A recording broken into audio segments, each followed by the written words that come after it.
What's up, Server Nation? This is Mighty Mike, the podcast server, and you are listening to ProcessServerDaily.com. Guys, I'm super excited about today's episode, and if you have a story that you want to tell that you're excited about, maybe a dog chased you, maybe a guy tried to shoot you with his gun, maybe you had a heartwarming story where you helped somebody in need. Guys, I want to hear that story on this show. Go to ProcessServerDaily.com/be-a-guest. Find some studio time. Go to ProcessServerDaily.com/be-a-guest. I look forward to speaking to you and hearing your story.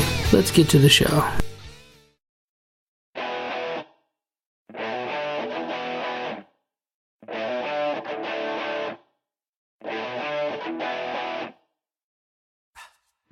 Our guest today was a combat veteran of Operation Iraqi Freedom and served for a brief time in law enforcement. She gained a bachelor's degree in business while working the private sector as a private investigator and process server. Amanda Curran, welcome to the show. Hello, how are you, Michael? I'm doing good. Amanda, tell us a little bit about yourself and how you got started in this industry. Well, I mean, you pretty much hit the nail on the head there. I got into it actually as a private investigator, and I was serving papers for the private investigator I worked for on the side. And then I decided, just due to some circumstances, utmost respect for the person I worked for and given me the opportunity, but I needed to branch off on my own. And so Apex Legal Support Services was born. That's excellent. So, Amanda, there's a reason why you're on the show. You're full of great experiences, but first tell me a little bit about your family. Well, my family is awesome. My family is everything to me. My two kids, I have a 6-year-old daughter named Cassandra and a 4-year-old boy named William, and they are my world. And they actually were a big influence in me opening my own business too. I just wanted to be able to pass something on to them, for their future and secure their future a little bit more than working for somebody, and have the flexibility to be able to work for myself. And we are a family-owned business, so all my employees, if that's what you want to call them, I prefer colleagues or associates, are family members, and we are, as thick as thieves. Our blood runs strong. So it's a great experience. It's a challenging experience at times, but it's awesome. That is awesome. Being able to run your own schedule and to own your own business is something that they say that entrepreneurs were the only ones crazy enough to work 80 hours a week for ourselves to avoid 40 hours a week for somebody else. It's absolutely the truth. So we're not all about negativity here, but we do like to start it off with your worst experience. Tell us about your worst experience working in the field. So I think anytime I have to serve somebody that is either handicapped or an elderly person, I have a personal moral problem with it. I still do it, and obviously it's part of the justice system. It has to be done. But I would say the worst specific experience would be actually kind of recently. I served a foreclosure notice on somebody's home, and he was handicapped and his wife's handicapped, and it was just, I think a lot of people move down here to live the dream, the retirement life, to Myrtle Beach, South Carolina specifically. And I just felt bad about the whole thing, and he was not happy about it. So he was threatening me, and it was just it had gone through, I think, the sheriff, it had gone through 2 other process servers, and it was one of those ones where I, pulled up, he came home from work, I was conducting surveillance down the street, so I obviously knew what he drove. He pulled in his driveway, I pulled in behind him. I said, here you go, I have some legal papers for you, and he tried to deny who he was, and obviously I had a picture of him and everything else, so there was no denying it. And he said, well, I'm not taking your papers. And I said, okay, well, in South Carolina, you know about the drop serve, you could drop it at their feet and be done with it. So that's what I did, and after he realized he was getting served without having to actually take the papers, he went off, well, I have a gun in my back pocket and I'm gonna take it out and shoot you. And I was like, listen, dude, that is not in your best interest right now. And then he kept on with it. He followed me back to my car, and we try to remain professional obviously at all times, so I had to convince him it wasn't in his best interest to do anything, and he just needed to go inside, which he eventually did. But I just,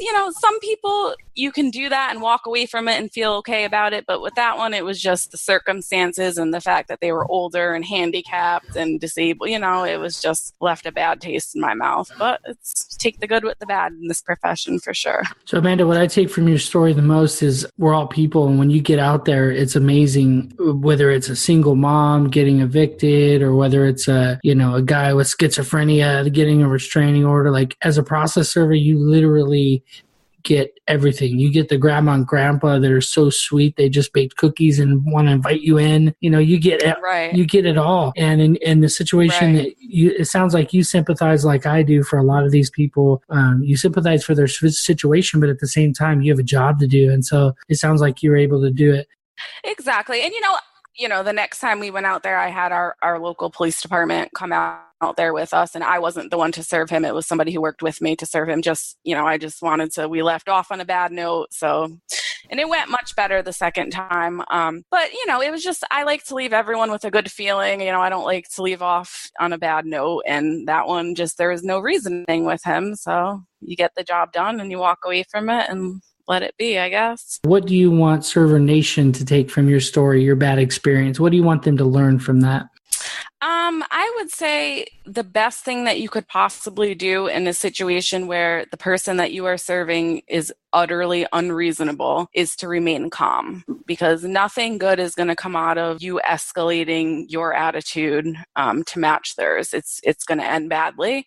And the best thing you can do is remain calm and sometimes just not say anything. Sometimes you just get in your car and you leave and you write on your affidavit exactly what happened. And, if need be, if you have to serve them again, then we did, you call your local police department or your sheriff's department and have them go out there with you. That's perfect. So Amanda, tell me about your greatest experience working in the field.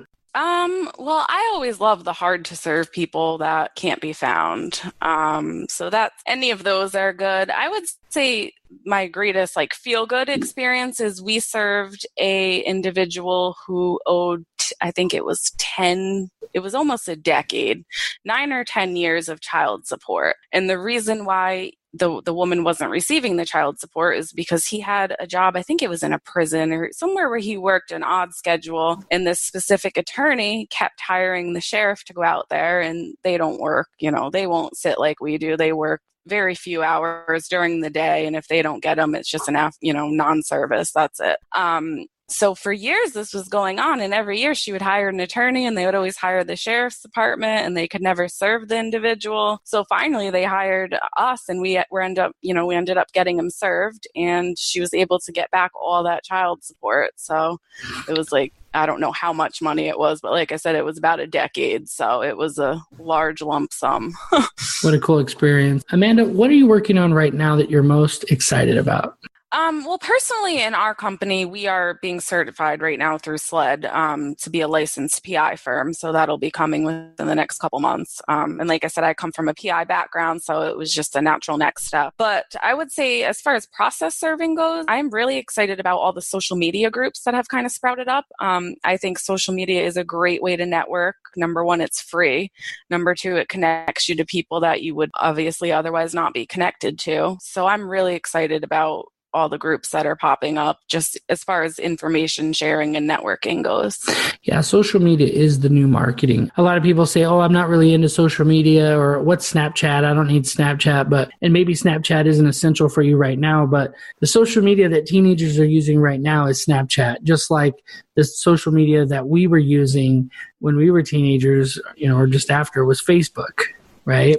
And so, exactly. And if you talk to a young person right now, they'll tell you, Facebook is for old people. I'm like, what are you talking about? But it's true. I had to go to my younger brother to learn about Instagram. Yep. I didn't have a clue, but yeah, exactly. Instagram. He's got 3,000 followers on there for posting truck pictures. I'm like, well, you need to teach me. So he mentored me in Instagram. Yeah. And let me tell you, Instagram is an amazing tool to be able to gain followers and to gain an audience, a specific audience that you're after. So that's awesome. So you guys are going to be a private investigation firm, so you can hire employees to work under you that aren't necessarily private investigators that are learning, right?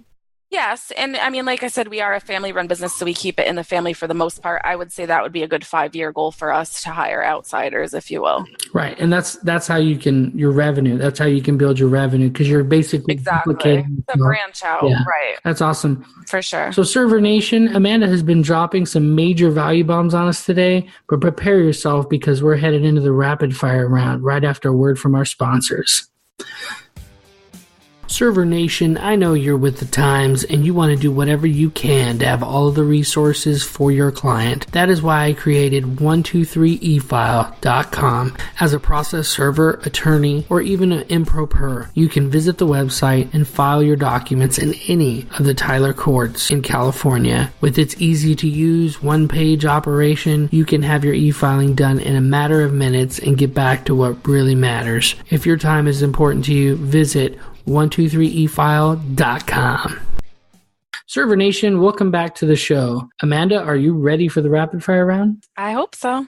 If you could recommend one app, what would it be and why? I'm a big fan of the timestamp camera on my phone, just because I don't have to hook up a body cam. It's simple. I could snap a picture. There's a timestamp, and a lot of them have GPS now, and they're free. So what's the name of that one? Is it just timestamp? I think it's called Free Timestamp Camera, and it's for Android. I think there's an iPhone version as well. I use the app called APD Timestamp. The TriStar mobile software that I use has the date and time and GPS stamped in it. But for situations where my phone is about to die, I just want to take one photo, I use the APD Timestamp. It works really well for Android. Amanda, what case tracking software would you recommend as the best? Serve Manager. Absolutely, hands down. A lot of people love Serve Manager. What's your favorite thing about it? Customer service. I can literally call, and they are actually in a different time zone. I think they're in Mountain time zone over there, and I have it timed. They're like 2 hours behind me, but I will call at their 8 o'clock in the morning. Somebody picks up, and my problem is solved by 8:10. That's awesome. Amanda, what is your favorite skip trace tip or trick? Yeah, and it sounds kind of cliche, but social media. It's my always go-to. And then obviously I have my databases. I use Delphi and Tracer, but social media is priceless. It really is, and it's free. Social media is kind of the link, yeah. So you said DelvePoint and Tracers? Yeah, DelvePoint I use and Tracers. Tracers is really good for kind of obscure information such as cell phone numbers. You can even type in, put in a cell phone search on there and get who owns that cell phone or who's using that cell phone. So they have a couple things that the other databases don't offer. That's awesome. So what is your favorite tool for defense? Well, my wonderful personality would be first. But as a last resort, we have our concealed carries, and I use my Smith & Wesson Shield 40. Oh, watch out. My favorite. Yeah. Okay, so what book would you recommend? Actually, I haven't found an actual process serving book, in that I actually like, that's worth the money, to be honest. I think experience would be the best teacher in that aspect. But as far as business goes, my favorite book actually is not related to process serving at all. It's called The Power of Broke by Damon John. I don't know if you watch Shark Tank at all, but he's the shark on there. And that book is absolutely awesome. I think I've read it a couple times. I have it on Audible. I listen to it all the time, and it's just a very inspirational, motivational book. Well, I'll tell you, Shark Tank, I'm either watching Dog the Bounty Hunter or I'm watching Shark Tank. Those are my two shows. That's a good one too, yes.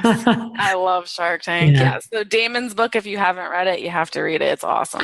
And I love Damon. He's such a cool guy. Like, he's the guy who a lot of times doesn't step out and actually invest. And then all of a sudden, when nobody else wants to invest, he's like, I'll invest. Like, it's something that he sees the difference. Yeah, in his book, he talks about that, and he says that he's been labeled the people's shark, and it's absolutely true. Yeah, that's good. What is the greatest advice you've ever received? The greatest advice I ever received was from an attorney who I never got business from, because it's just not really, he's a criminal defense attorney, but whatever. We have a good relationship. But his advice was, your goal for the first year is to keep your doors open. If you can do that, everything else is easy. And he was absolutely right. Yeah. And every year after that. Amanda, what would you do if you woke up today, had all the same skills and knowledge, had no clients, a smartphone, a car, and only $100?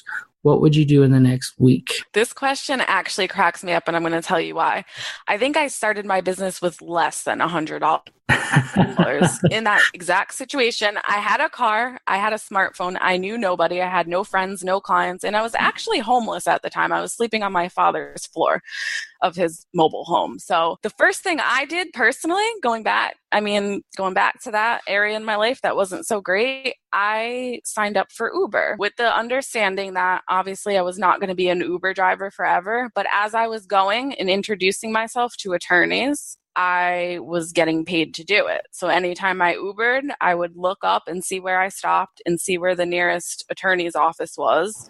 And I would go in there and I would introduce myself with, obviously, the $100 would be towards my business cards and a website. Absolutely vital things that you have to have for anyone to take you seriously. If you don't have a website, you're not getting business. Good luck. It's just not even worth it.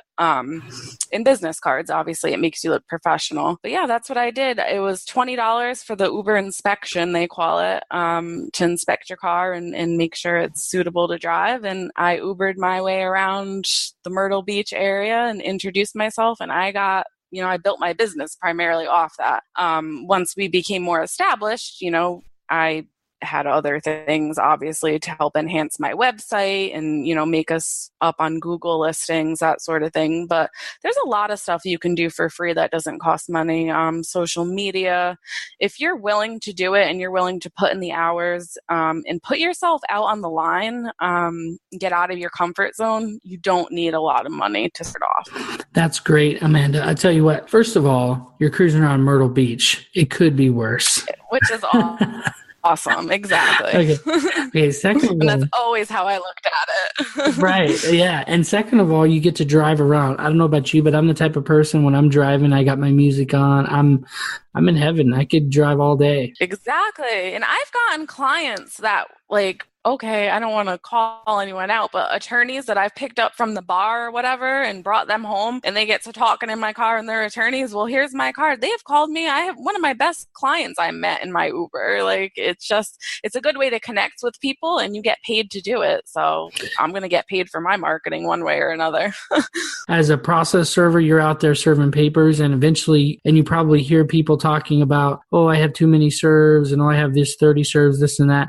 That's a great problem to have. But exactly, if you don't have that problem, think outside the box. Being an Uber driver, a Lyft driver. Did you ever go to Lyft? Oh, I do. Yeah, I did both of them. Yeah. Yep, absolutely. I had both apps on at the same time. And like I said, anytime I stopped anywhere, I would just Google attorneys near me. And Google has that nice little thing where it pulls up on the map by distance. And I would just walk myself in there and introduce myself and hand them my card. And that's literally how I built my business. That's so funny. In the Facebook group, one of the people, I don't remember who it was, but they said that they were staking out this bar, and then someone wanted an Uber ride. So he said, okay, I'll just do the Uber. So he pulls up and the person gets in the car, and it's the person he was trying to serve. That's awesome.